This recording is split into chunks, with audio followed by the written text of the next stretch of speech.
যে বন্ধুরা, যেখান থেকে আমি ভিডিওটা শেষ করেছিলাম তারপরে মানে 2 ঘন্টা পর থেকে আবার নতুন করে ভিডিওটা শুরু করলাম। তো এখন 5টা 20 বাজছে। তো এখন কি বলো, শুভ বিকেল। তো চলুন কাজ বাজগুলো করে ছেলে মেয়েকে আসলে ভিডিও এডিট করতে করতে না একটু দেরি হয়ে গেছে, 5-7 মিনিট। ছেলে মেয়েকে তাদের করে ঘুম থেকে উঠিয়ে এদের খাইয়ে পাঠিয়ে দিলাম প্রাইভেটে। তারপর কিছু কিছু কাজ ছিল, আমার সবজি টবজিগুলো ছিল, ওগুলো আমি মনে করে গরম করলাম, মানে নষ্ট হয়ে যায়। সকালে রান্না করি তো, আমার তো ফ্রিজ নেই, ওই জন্য। তো এখন জামা কাপড়গুলো মেলেছি, ওগুলো তো আর শুকাবে না। তার আগে আমি দুধটা বসিয়ে দিই, দাঁড়া। দুধটা নালে ফেটে যাবে, জানেন তো, এই যে দুধ আছে এখানে, দুধটা বসিয়ে দিয়ে আমি। তো দেখতে থাকুন ব্লগটি, আশা করি আবার ভালো লাগবে। দুধটা আগে বসিয়ে দিই, দাঁড়ান।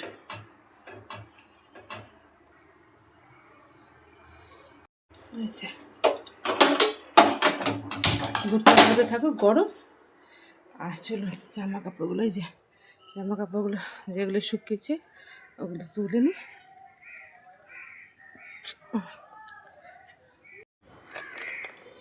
বুঝছেন, পিঁপড়া, এই যে পিঁপড়া লেগে গেছে। এগুলো এখন গায়ে নিলে একদম ছিঁড়ে খাবে, এত পিঁপড়া হয়েছে। এগুলো সব ভেজা।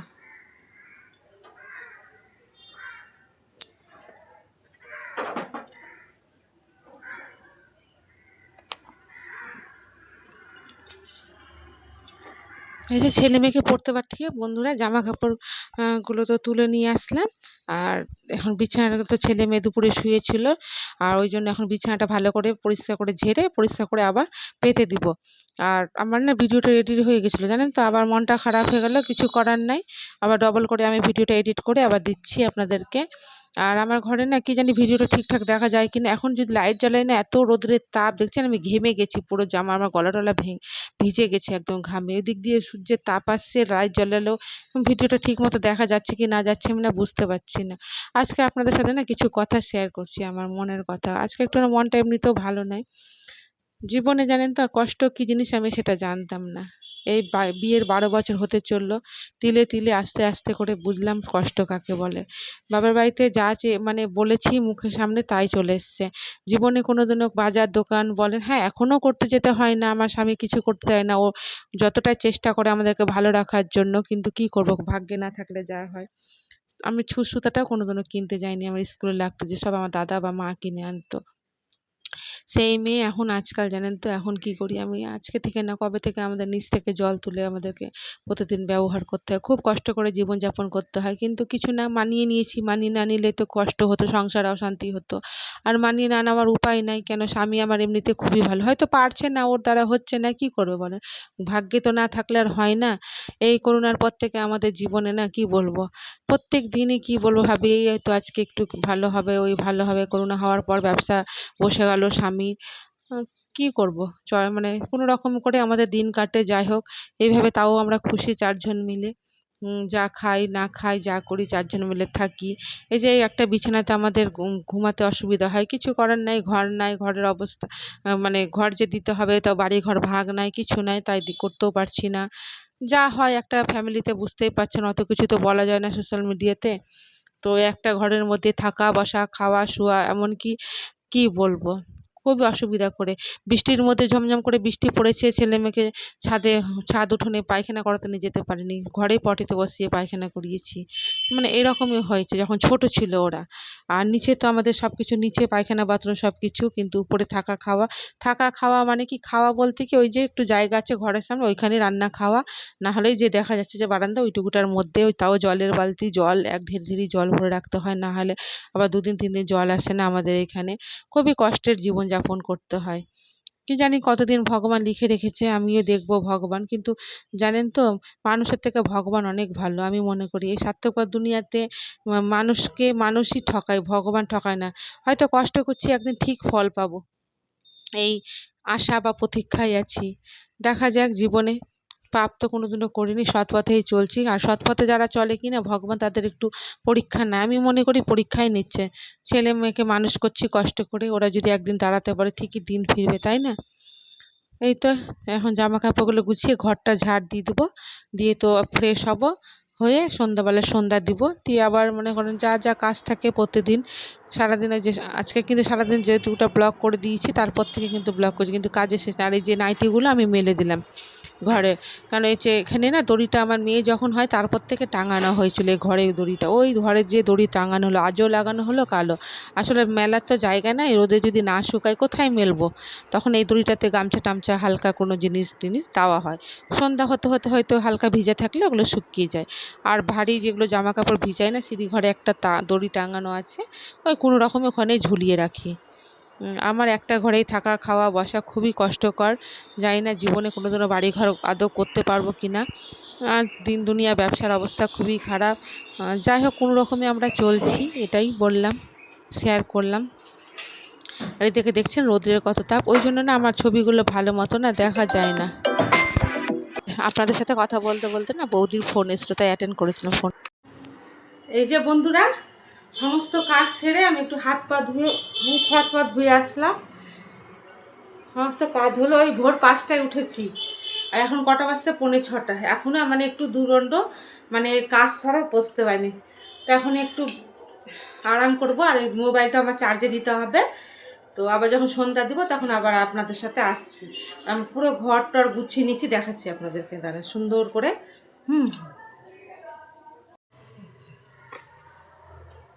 পুরো ঘর টর আমি পুরো ওই যে জামা কাপড় সব, আর এই নাইটি দুটো শুকিয়ে যাবে একটু পরে, গুছিয়ে দিব। সব গুছিয়ে পরিপাটি করে গুছিয়ে নিয়েছি। এই যে আমার ভাঙাচুরা ঘরটা, কমেন্টে জানাবেন কেমন হয়েছে। এখন আমি তাহলে এখন রাখছি, পরে আসছি।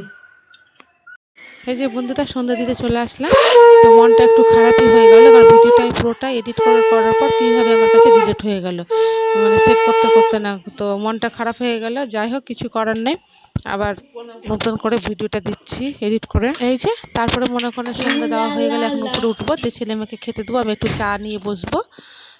আগে নাইটিটা চেঞ্জ করে নেবো, নাইটি ছেড়েই তো সন্ধ্যা দিতে হয় কি না, তাই নাইটি ছেড়েই সন্ধ্যা। এই যে বন্ধুরা সন্ধ্যাবেলা আমরা বসে গেছি, ওদেরকে দিয়ে দিয়েছি খেতে, আর আমি এই যে নিয়ে নিয়েছি মুড়ি, শুকনো মুড়ি, আর এই যে লাল চা। ঠিক আছে,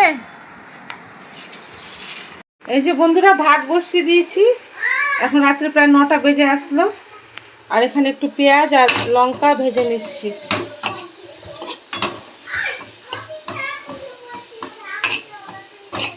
এই যে ভাত ফুটছে, আর এইদিকে দাঁড়ান ভাত বসিয়ে দিয়েছি বন্ধুরা, আর ওদিকে পেঁয়াজ আর লঙ্কাটা ভেজে নিচ্ছি। আর দুপুরবেলা যে রান্না করেছি সবই আছে, মাছের ঝোল আছে, মাছ, এই যে ছেলে, আর কী আছে জানো, হ্যাঁ ঢেঁড়স আলুর চচ্চড়িও আছে, মুসুর ডালটাও করা আছে।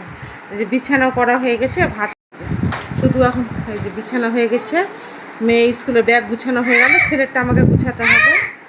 এই যে কী বানিয়েছে আমার ছেলে, রকেট না কি বানিয়েছে।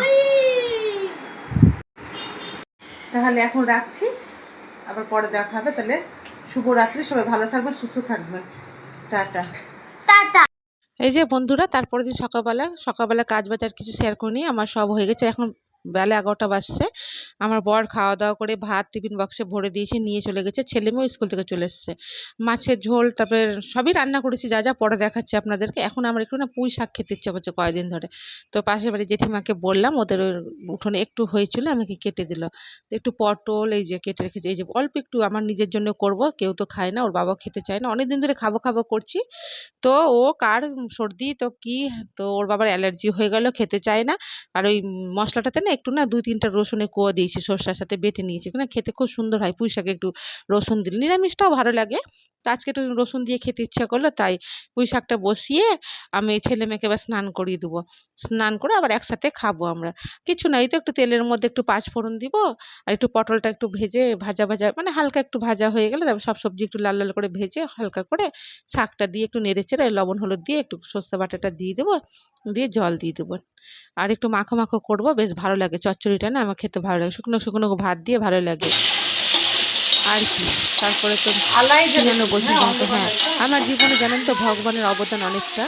ভাগ্য কোনোদিনও সাথ দেয়নি, কিন্তু ভগবান আছে বলে আমার জুম করে দেখাবো, দেখো তো এরকম করে তো হলো।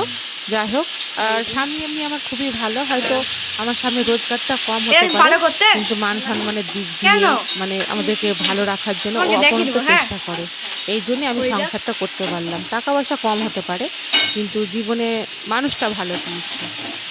আর বড় সম্বন্ধে অনেক কিছু বলে ফেললাম। এই দেখেন আমার কি সুন্দর পুঁই শাকটা হয়ে গেছে।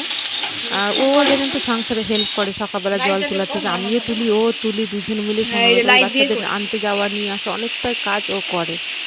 তো দুজন মিলে সংসারটাকে ধরে রেখেছি, যেমন করে হোক কষ্ট করেও। আমাদের আহামরি কিছু নেই, কিন্তু ব্রাইটনেসটা কষ্ট বাড়িয়ে করে জীবনযাপন করছি, এইভাবে চলে যাচ্ছে হাসতে খেলতে ছেলে মেয়েকে নিয়ে। আর ছেলে একটু অসুস্থ হয়, টাকা পয়সার দিকে অনেকটা চলে যাই, অন্য দিক দিয়ে ওই দিকগুলো আমরা মানে সামলে উঠতে পারি না। তো বড় হলে হয়তো ঠিক হয়ে যাবে। আর সারা জীবন তো মানুষের জীবন একই রকম থাকে না, হ্যাঁ, তাই না বলুন? কাশি উঠে গেছে। তো এইভাবেই আর যে মনে করেন দেখেন মাখো মাখো বন্ধুরা হয়ে গেছে। হয়ে এখন গেল আমি গ্যাসটা তরকারিটা, বন্ধ করে দিব। সেদ্ধ হয়ে গেছে, তো একটু এইভাবেই জলটা চলছে, সংসার শুকালে একটু করছি। শুকাবো, শুকনো আর শুকনো করে করবো। বরের সাপোর্ট না সব থাকলে সেদ্ধ এইভাবে হয়ে গেছে, করতেও পারতাম না। আর আমার স্বামী আমাকে কোনো জায়গায় একা যেতে দেয় না। এবার নামিয়ে নেবো, সব তারপর পরে বাইরের কাজ ও নিজে পরে করে। আসছে যেমন আবার আমি ফোন বাপের করে। বাড়িতে কোনোদিনও কোনো কাজ নিজে থেকে করিনি, এখানেও আমি করি না। এই যে তারপরে তো ছেলে মেয়েকে স্নান করিয়ে দেখেন মাছের ঝোলটা অল্প করে করেছি, ডাল আর ওখানে শুক্তো আছে বাটিতে একটুখানিটা পটল লতি, আর এই যে চচ্চড়িটা করলাম, চচ্চড়িটা খেতে ভালো হয়েছে। মেয়েও বললো, মেয়ে একটু নিয়েছিল। আর আমার ছেলে আর আমি একসাথেই ভাত খাই, কারণ ছেলেকে খাইয়ে দিতে হয়, নিজে খেতে পারে না। তো আর ভিডিওটা বড় করলাম না, রাখছি। Tata, by.